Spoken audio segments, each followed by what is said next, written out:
Bismillahirrahmanirrahim. Assalamualaikum warahmatullahi wabarakatuh.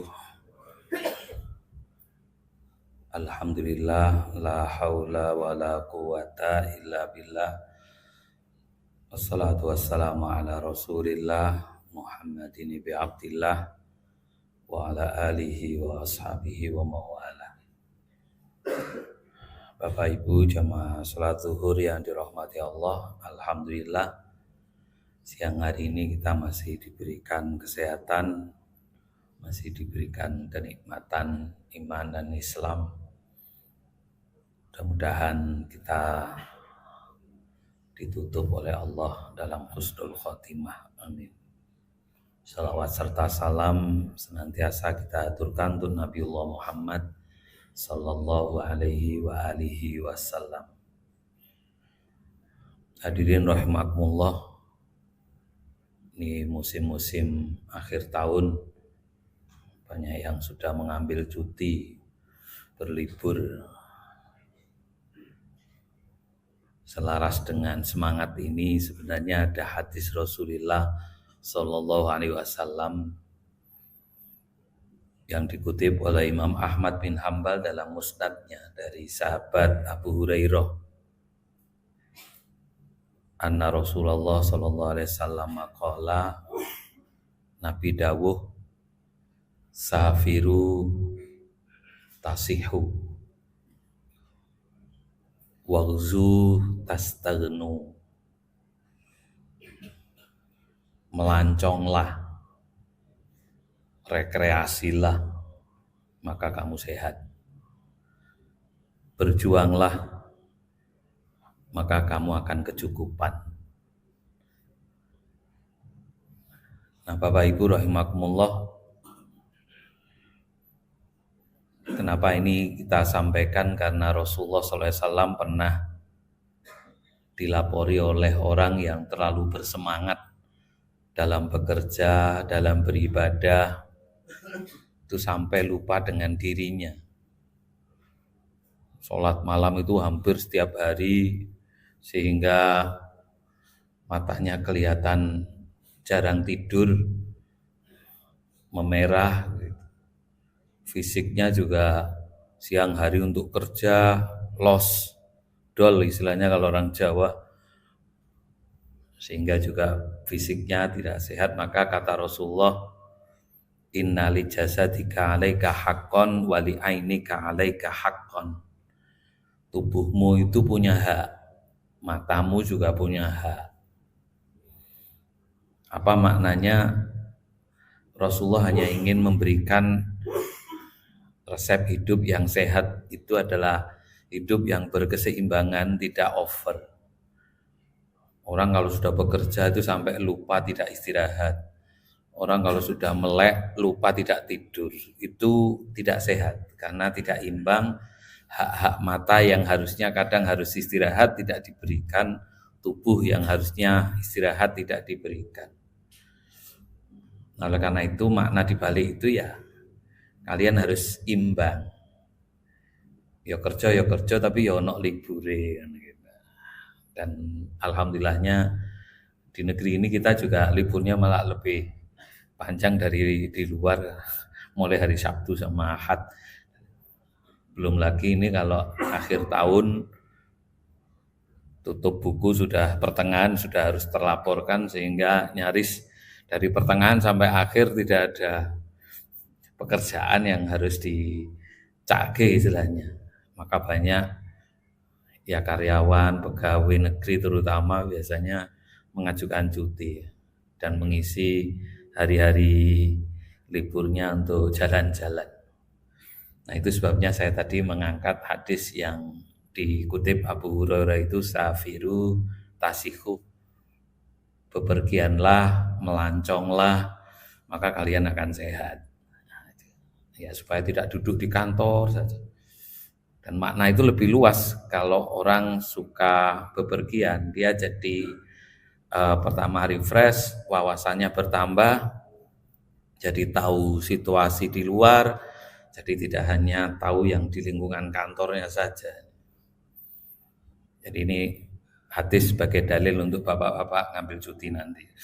Jadi apa namanya, bahwa Nabi aja mengajarkan supaya ada hidup berkeseimbangan. Tapi kalau sudah setiap harinya sering cuti, bahkan tidak ketahuan, ya problem memang. Tidak perlu diizinkan. Tapi bagi orang-orang yang memang nyaris isinya kerja saja, itu kalau perlu atasan paham betul.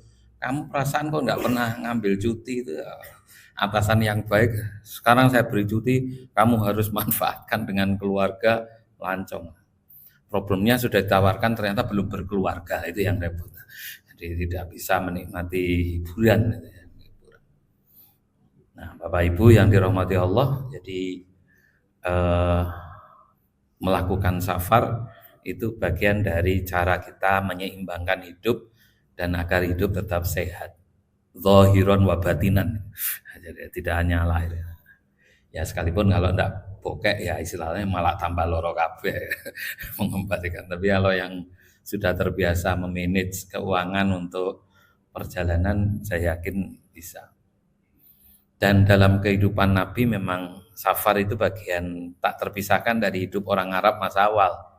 Selain hijrah, kalau hijrah itu terpaksa karena begitu di daerah tertentu sudah tidak ada sumber kehidupan karena dulu nomaden ya istilahnya, sehingga mereka harus hijrah. Atau di sebuah masyarakat dia tidak bisa diterima, maka mereka harus hijrah. Tapi kalau safar itu ya di saat kita betul-betul normal lah gitu. Tetapi sesekali harus berkunjung, bersilaturahim, entah itu ke teman, sanak saudara, atau mungkin saudara jauh ya, makhluk lain maksudnya kera itu kan biasanya dikunjungi di wisata. Itu juga dikunjungi itu. Nah, itu akan memberikan refresh, segar, apalagi bersama keluarga dan lain sebagainya. Insya Allah itu akan menumbuhkan kesehatan seperti yang disampaikan Nabi tadi. Yang kedua tadi adalah uzu, berjuanglah, tastagnu maka akan berkecukupan. Itu kalau filosofinya orang Jawa, asal kowe obah ya istilahnya rezeki ono wae. Itu artinya orang-orang yang tidak mendapatkan rizki dari Allah karena dia tidak bergerak. Ya, tapi kalau dia selalu bergerak, berusaha, insya Allah ada saja. Sekarang itu orang hanya mengecat tubuhnya, bergerak saja sudah dapat rezeki. Ya walaupun kita tidak berharap semuanya ngecat tubuhnya gitu ya, jadi manusia silver. Tetapi ya membantu orang lain, tak membersihkan lingkungan, suatu saat akan menjadi pekerjaan